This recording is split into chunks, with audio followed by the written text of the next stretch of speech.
Get ready. 5 seconds. Start.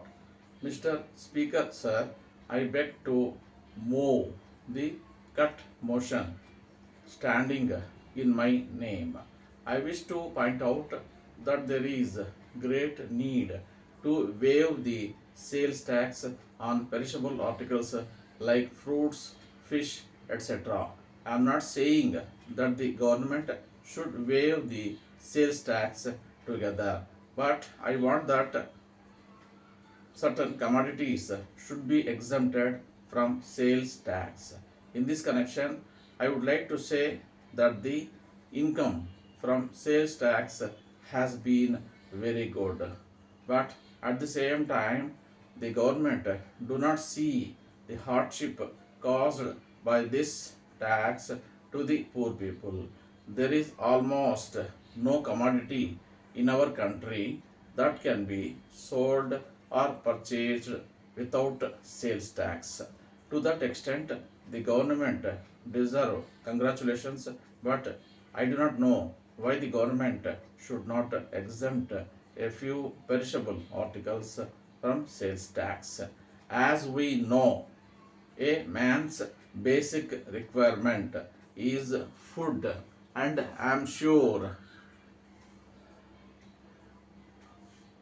sorry, I am sure that if sales tax on food is waived, there will not be much loss of income for the government. We have no quarrel with the government if they come forward to impose a higher rate of sales tax on luxuries. There are certain luxuries like motor car, diamond, and gold. We have no objection if they are taxed heavily. The rich man who comes forward to purchase a motor car can pay a little more if it makes up the loss sustained by the government by exempting the articles that we have asked for from sales tax. So, the policy of the government must be to tax the rich more and to tax the poor less. Then I would like to touch upon the hardship caused to the merchants by the imposition of multi-point sales tax.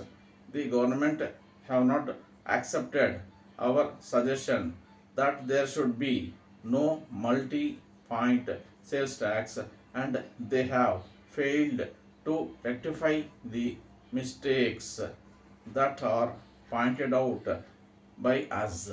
The whole process of taxation goes on from the wholesaler to the retailer and from the retailer to the consumer.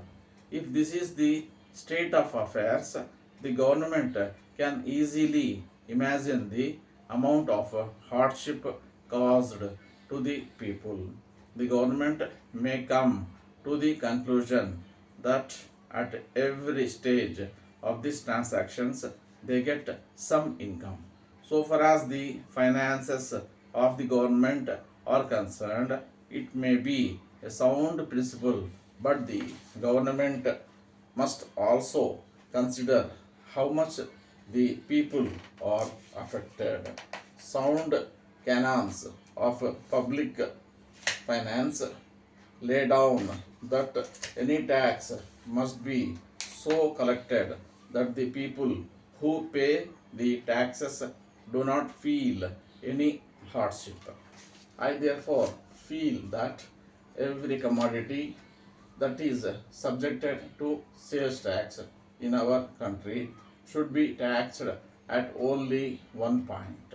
The finance minister was pleading yesterday that if the officials were not vigilant enough to see that the commodity was taxed at the first point, it was likely to be brought to the consumer without being taxed.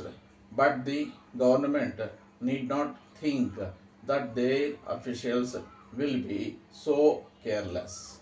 The finance minister was good enough to mention yesterday that there were a few commodities like cotton and cigarettes which were being taxed at one stage only.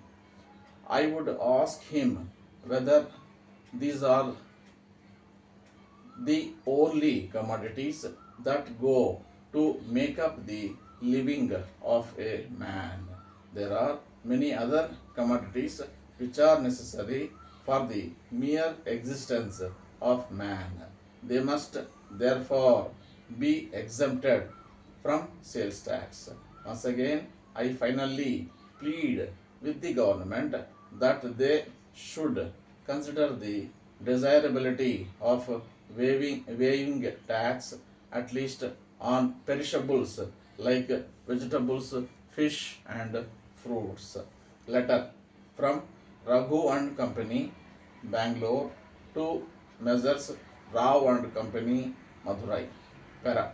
Dear sirs, we thank you for your order number 12 dated the 3rd August for transmission belts of various sizes. But we regret very much to advise you of our inability to execute the order within a fortnight as requested by you. We would like to inform you that in recent months there has been a great rush of orders for our goods, and in spite of our best efforts we have not been able to cope with them successfully. As a matter of fact, our factory is fully booked with orders already on hand, and we think that it will take at least a month to clear them. However, we would like to point out that we are making every effort to speed up delivery of goods, and in fairness to all our customers, all orders are being handled in strict rotation. We regret very much the inconvenience that may be caused to you by this delay, and we hope and trust that it will be convenient for you to allow us this extension of time in the special circumstances that we have explained above. We have great pleasure in informing you that we have already booked your order provisionally, but we would be grateful if you confirm your order on the revised condition. We assure you of our best attention at all times. Yours faithfully.